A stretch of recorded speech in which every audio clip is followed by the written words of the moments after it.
After watching The Boyfriend Season 1 Episode 2, my overall feeling is that this episode feels much more human than the first one. There is also a stronger sense of a subtle romantic tension.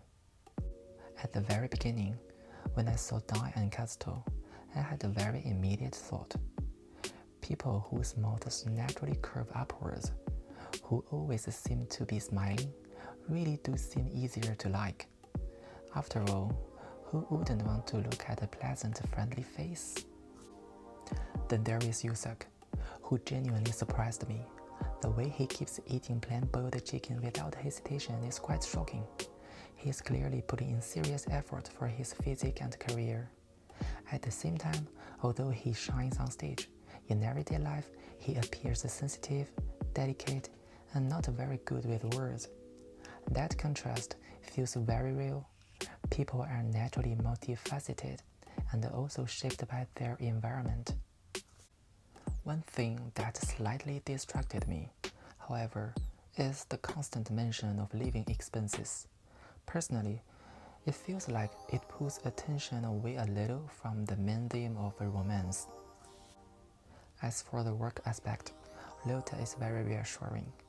With his barista background, he comes across as professional and dependable.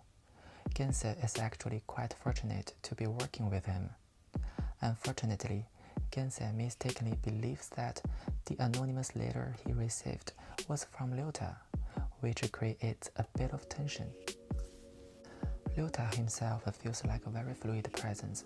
He writes an anonymous letter to Dai, works with Gensei on the coffee truck, and at the same time says that he likes Xun. His emotional direction is rather difficult to pin down. Gensei, on the other hand, is extremely shy, almost painfully so. Instead of choosing Ryota to work with, he chooses Dai.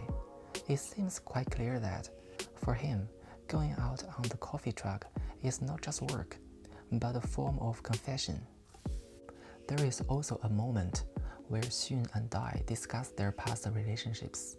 I feel that talking about former partners while being with a current one is very much a double-edged sword. If handled well, it shows honesty.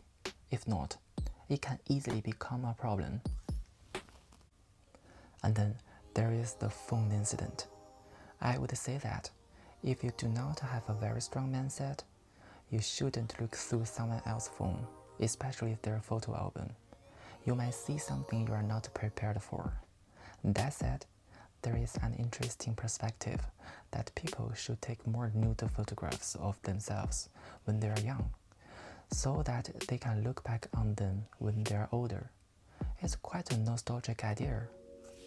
I also cannot help but wonder, if Kazuto had been there, would Taehyun have chosen Kazuto instead of Xun, or even instead of going along for the coffee truck? After all, Kazuto is a chef and Ryota is a barista. If those two worked together, it would be quite a powerful combination. Finally, Kazuto gives me a very strong sense of what might be described as an East Asian perspective on relationships.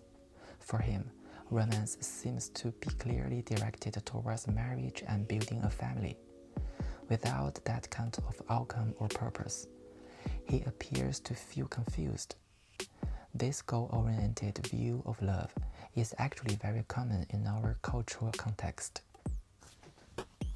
Overall, compared to simple romance, what I feel more strongly in this episode is that each person brings their own background, personality, and insecurities, and they are slowly testing the waters with one another. That is what makes it truly interesting.